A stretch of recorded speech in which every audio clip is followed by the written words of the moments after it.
It's a Hammer vampire movie, so if you're familiar with them, you know how it's going to start. It must honestly suck being a woman in that era, as the village people are always trying to kill you, especially if you're hot. Anyway, guy's with his girl. She hears something. He heads outside to look, and here comes the townsfolk, who grab her and burn her at the stake as a witch.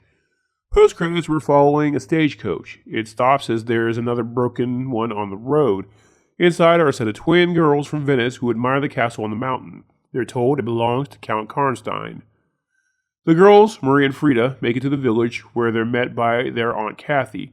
When they get home, they're told their clothes are not appropriate because they do things differently in Karnstein, and to change clothes before their uncle sees. Frida seems peeved about it, but Marie is agreeable. Wait till Uncle finds out they posed in Playboy. Anyway, by the time they get to the steps, their uncle comes in, already angry like he could see them through the door, and then lectures them with Bible verses. We find out that in Karnstein they have to wear black due to the death of their parents. Uncle Gustav then leaves to head to his meeting of woman burners. They decide that a woman in the woods who isn't married must be a witch, so she becomes their next target. Maybe this is what women mean when they say men aren't as caring as they were in the old days, because men today clearly don't care enough about women's relationship status to burn them nowadays. Back in the house, Marie and Frida have a conversation about Uncle Gustav. Frida is clearly a rebel with clear feminist views and tells Maria she's going to find a way to escape from Gustav and his tyrannic ways. Back with Gustav, they barge into a woman's home where she's about to get it on with Count Karnstein. Karnstein tells Gustav to buzz off because he has no jurisdiction over him. He then mocks them on the way out and throws his girl Greta at them. Gustav goes to shoot him, but Karnstein's bodyguard stands in front of him. Karnstein tells the bodyguard to let Gustav shoot so they can all be hanged, and the witch hunter takes off. So far, the devil worshippers seem to be the good guys in this movie. Anyway, they head to a graveyard after hearing a sound, and they find a guy who dies of a bite on his neck. As they ride, they see a pretty blonde who should know better than to be out by herself. They chase her down, grab her, and burn her at the stake. Back home, Gustav complains to Kathy about how the monarchs are all sinners and devil worshippers because they have fun. Frida overhears the rant and clearly thinks they sound like her kind of people, which she then tells Maria how she wants to meet the Count. At the castle, the Count watches as his people does some type of sacrificial ritual. He talks about how he wants twins. He then tells them all to get out before sacrificing the woman to the devil with a knife himself. As he cries for Satan, we see her blood go into the floor where it reaches the body below. The Count starts hearing noises, and then we see the spirit of a woman rise from the body of the dead village girl. The woman walks over to the Count, scaring him. She gets closer and closer before revealing herself to be a hot blonde, which we then find out is Mircalla Karnstein. She tells him the devil wants him to be a vampire, and then they have incest sex, but I guess it's okay, being that she originally died in the 1500s, and everyone since then has been screwing a 100-year-old vampire, so you're still related with that many centuries between you. After he gets done doing the nasty with great I don't know how many greats grandma, she sends him to the mirror, tells him this is the last time he'll see himself, and then bites him. After she bites him, he watches his reflection fade. Back with the girls, they're out with Aunt Kathy when they watch a group of men killing a boar, which freaks Maria out. They're then taken to a local school where they're then introduced to one of the hunters who's the school choir master, who has a thing for Frida. He has a conversation with Frida that doesn't go well, but gets along better with Maria, who's very proper. We find out that Anton is not backward like the other villagers and is against burning women. Meanwhile, Frida sees the Count and goes to talk to him, but is stopped by Gustav, who reprimands the Count. That night, Frida decides to sneak out despite Maria trying to stop her to find the Count. Frida manhandles Maria and threatens her to prevent her from telling, then takes off. It doesn't take her too long to find the Count since his bodyguard sees her walking and kidnaps her. Back at the castle, the Count has a conversation about a missing girl with a guy named Dietrich. He tells the guy to just pay the parents off because peasants are greedy, most likely talking about the girl he sacrificed. The Count then plays Greta against Frida, and when Greta gets a bit catty about Frida being there, they lock her up. The Count then takes Frida to another room, gives her the same spiel that Mircalla gave him, and then bites her. Maria back home feels the bite as well. One thing about this scene is we're told by the Count that innocent people die from vampire bites, and the wicked become vampires, which does explain why Mircalla's victims in the other movies never turned. Anyway, Frida really likes her fangs, and then she heads over to Greta and bites her in the boob. Back with Gustav and the crew, we see he's found another hot village girl to randomly burn. Anton back at the school is angry about the whole woman burning thing, as I'm sure every single village guy is as well. They then talk about how Anton has a thing for Frida because Frida isn't boring. Eventually Frida comes back home and Maria explains that she's taken a beating from Gustav for her because he doesn't know the difference. Frida says if he ever touches her, she'll kill him, when Maria suggests her take the beating the next time.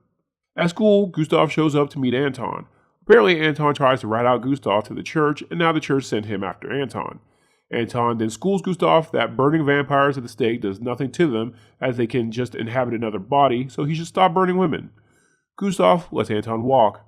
Not sure what his plan is, since now he would just stake random women instead of burning them, which history says they actually do. Anton, now worried about his sister, sends her out of town to keep her away from Gustav. His sister feels he's just trying to be alone with Frida. Frida and Maria have another conversation where Frida informs Maria about what's going on with the witch burners. Maria begs her to stay and not go to the castle, but Frida almost tells Maria that if she does, she might feed on her. We then see Frida out in the woods where she finds Dietrich. His vision is all screwy, so he thinks he sees both the girls, and follows Frida into a cave where she jumps and feeds on him. Back with Anton, the woman burners bring his sister's body to him, forcing them all to look at it as proof the devil exists, as she was bitten by a vampire. Meanwhile, in the woods, one of Gustav's men is approached by Frida, who bites and feeds on him. Unfortunately for her, it was an ambush, and the rest of the witch hunters surround her with crosses. She goes to Gustav and tries to beg him to save her, claiming she isn't a vampire but a victim herself, but when he pulls out his cross, her fangs come out. He orders Frida jailed. He then goes back home and tries to go after Maria, but Kathy stops him and convinces him she is not evil and is upstairs holding a cross.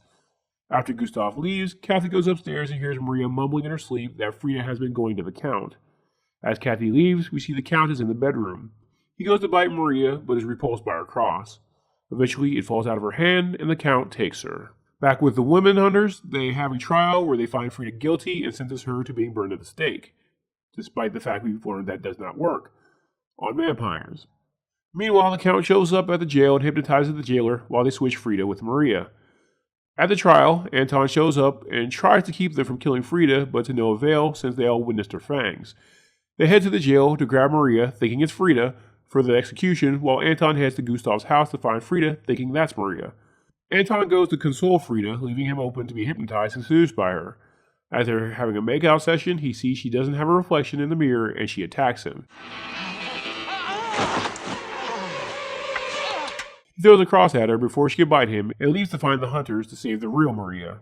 Prior to the execution, Kathy tries to hold them back, telling them it was Count Karnstein, but they ignore her. Nowhere in this does Maria actually defend herself, by the way, so I kind of get why Anton doesn't want a woman he has to think for. Anyway, Anton shows up and tells them the girls have been switched. He tells the group to test her with a cross, and Maria has no reaction, proving Anton's point. They then have a trial where Anton has a rah-rah speech where he points out that they have no problem burning innocent women, but are afraid of the Count, and now they need to man up. They decide to burn the Count, but he again reminds them that burning doesn't work, just a stake through the heart and decapitation. Back with Frida and the Count tells her the villagers can't stop them because they're just going to use fire, so they'll find new bodies. They're then told by his bodyguard that the villagers have stakes, crosses, and axes now. The Count slaps Frida down for reasons, then they leave the bodyguard while they go to a secret passage. The bodyguard kills a couple villagers before he's eventually staked.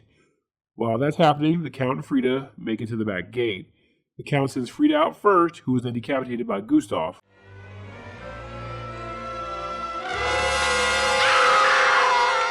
Which Maria feels and then runs off. When she's distracted by finding Frida's shoe, the Count kidnaps her. Gustav eventually finds the Count and they have a pretty short fight, which the Count easily wins. He then goes to bite Maria, but Anton Javelin throws a spear right through his heart from the ground. As he saves Maria, the film ends with us seeing the Count decompose. Thanks for watching. If you like these recaps, please leave a like and subscribe and hit the bell icon to know every time I update. There is now an option to be a channel member where you'll get access to exclusive recaps from late-night vampire catalogs like Showtime, Cinemax After Dark, USA Up All Night, and much more. If you want to help my channel grow, please check out my Patreon, where members can get exclusive content that can't be uploaded on YouTube, along with download options. Link is in the description.